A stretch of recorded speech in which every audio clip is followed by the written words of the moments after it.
will provide, and God will supply all your needs. Philippians chapter 4, verse 19. Magandang buhay sa lahat. Welcome back sa ating channel mga katiats. At shout out dyan sa ating mga katiats all over the world, lalo na dyan sa Israel at Palestine na mayroong kaguluhan.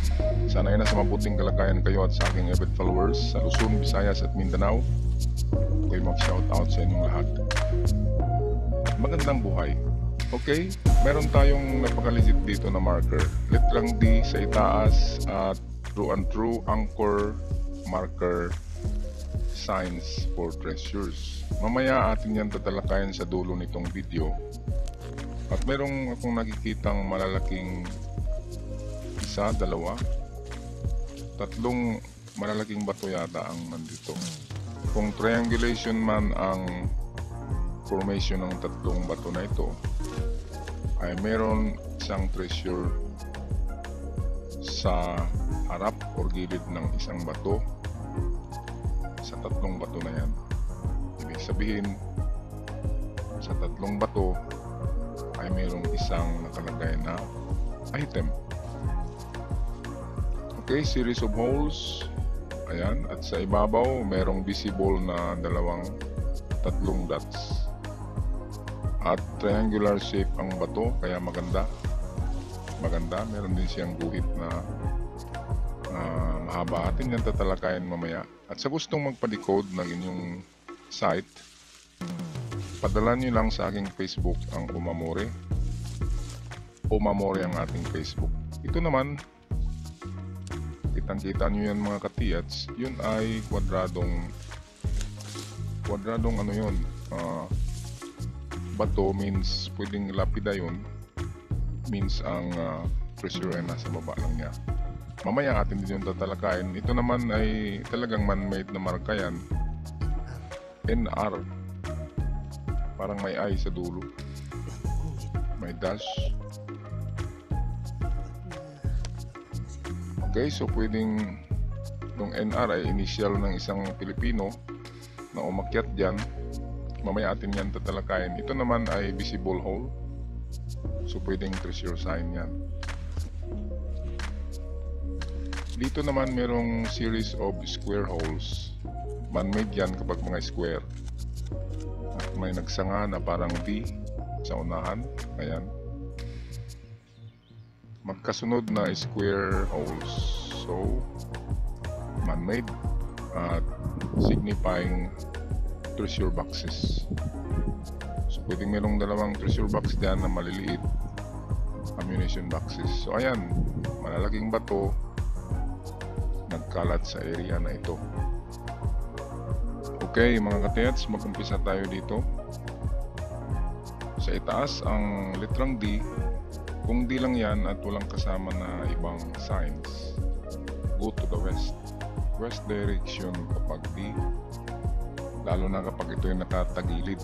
Pag nakaganyan or nakaganito, ang puntahan yan ay kadalasan ay west ang litrang D.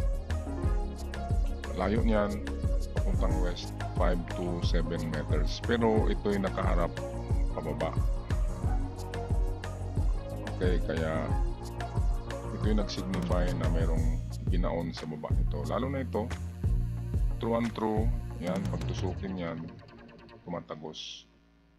Parang talian ng lubid ng mangingisda, kaya tinatawag anchor sign ng iba. At kung napansin nyo ay sintro ito. Sintro siya sa D, mga ganyan. Ang D mismo ay nagsasabi na yan na treasure under or treasure in front. Ito ay nagsignify na mayroong tunnel. Okay, tunnel na true and true, meaning butas siya. Okay, so walang masyadong harang o takip. Kaya kung ganito yung inyong side view, ito ganito yung D, ganyan yan. So ang hukay of course ay sa baba lang yan ng bato na ito. Lalim. Okay, dyan sa lalim, meron akong ganitong litrang D sa aking libro ng aking father. Ang D ay may lalim na 7 meters yung nakuha. So pwedeng giveaway yan or medium deposit. Magandang sign. Ito yung pinakamaganda dito sa video ito. Ito yung legit. Okay, tingnan natin ang iba. Ito yung tinatawag ko na parang hugis kalasag or shield. Yung shield sa digmaan noon ng mga Romans at Vikings, ganyan ang itsura. At kung napansin nyo ay pointed siya, di ba? At triangular. Merong 3 dots. So pwedeng nasa front lang nito ang item, lalo na meron siyang nilagay dito. Kung ito man ay man-made, ito na guhit yan, so yan ay pointing downward pa rin, pero meron kasing 3 dot, so pwedeng punta tayo sa harap ng 3 meters. Okay, kung side view natin uli ito, kung ito yung triangle rock, ito yung lupa, so punta tayo sa pangatlong metros, punta tayo sa 3 meters distance galing sa harap, at tisdig tayo dyan mga katiyads. 3 meters na ang tisdig natin ngayon kasi kumakapal na talaga ang lupa.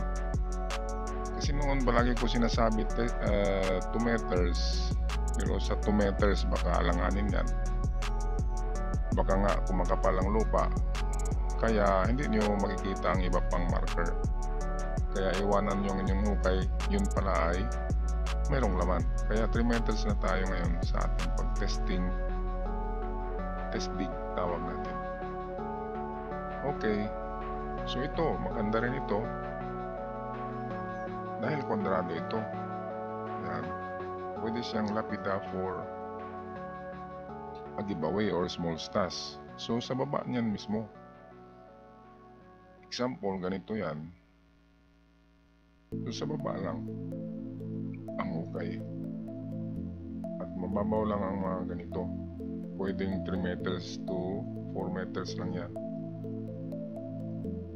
Kaya parang nagtestig lang kayo dyan. Kaya walang mawala sa atin kung subukan natin yan.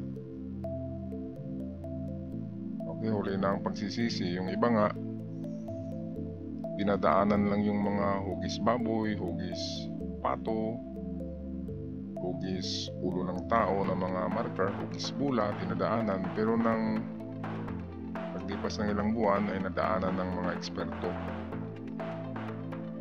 lalo na yung mga Amerikano, yung hinahanap nila yung mga treasure inside the rock.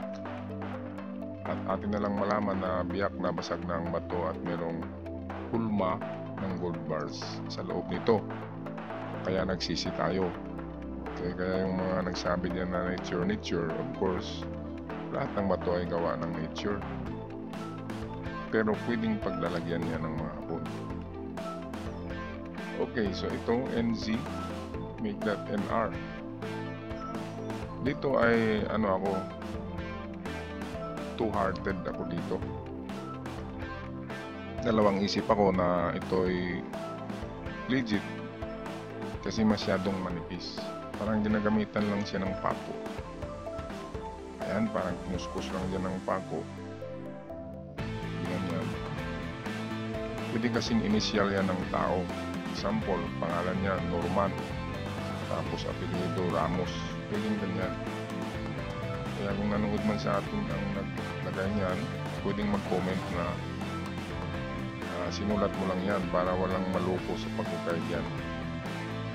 Okay, pero sa unahan nito, sa medyo bandang dulo, ay mayroong butas dito ba naman made at nakadungaw yun. Ganito yun, yan, para siyang ganito na bato. Ito yung ground, dito yung butas, so nakadungaw siya sa baba. At mayroong marka na NR. Ang N ay palaging napagkamalan niya na N. pero actually yan ay Z. At ang Z ay go down siya. Sa mga tunnel, go down yung stairs. Hanapin ang hagdan kapag nasa loob ng kuweba ang Z. Pero kapag nasa labas, go down in 5 meters lang. So dito, kung 5 meters ang haba ng bato na ito, ang taas, pwedeng dito lang yan sa baba. So pwede rin mag-test dig dito kasi merong butas dito sa ibabaw. Ito, merong marker dyan. Pwedeng treasure under. Kasi ang medyo matulis ang dulo ng bato na yan sa ibabaw dito. Napansin ko kanina ay parang may tinuturo ito. Nagaganyan yan. Parang may tinuturo siya sa banda dito. Hindi na yan lalayo. Kapag ganyan, nasa baba lang yan ang item. Kaya pwedeng mag-test dig.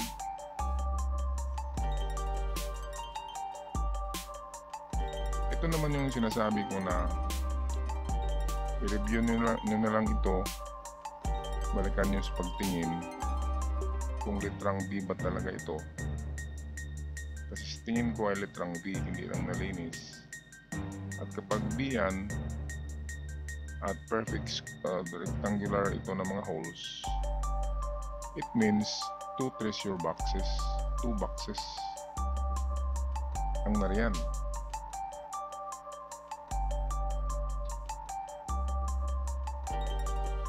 Okay, at dahil narito ang boxes sa ulihan, ay pwedeng dito ang hanap niyan.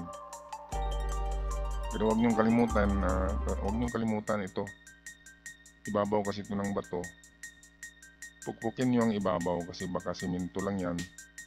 Baka simento yung mga parte diyan. Pukpukin niyo ng maso. At kapag tutunog, hollow rock treasures na yan. Okay, kasi baliktad ang B. Dapat nagaganyan yan. Magtaka tayo, bakit tinuro niya pabalik itong dalawa? Baka ang tinuro niya ay ito lang na portion. Baka yan ay hollow rock. Baka patsis lang. Tinapalan lang ito na portion dito. Okay, pero kung may lupa diyan, halimbawa dito na banda, halimbawa pababa yan, o ganito yan na hugis na bato, at narito yung rectangular at B, ganyan. So pwedeng dito ang hukay sa harap. At pwede rin sa likod kung merong lupa. Kaya kasi nakaturo ang B papunta sa likod. Okay, pero sabi ko na kanina, baka dito lang talaga yan siniminto sa ibabaw. Kaya pukpok ng maso, yun ang magandang detektor, hindi yun na didiko yung maso. Okay, so magandang mga markers itong mga ka-TH. Sana surtihin kayo dyan sa inyong project. Huwag kalimutan humingi ng tulong sa ating pinakamagaling na decoder, ang gumawa ng lahat ng bagay sa mundo. Okay, ako magpaalam na. Until my next video, ingat kayong lahat.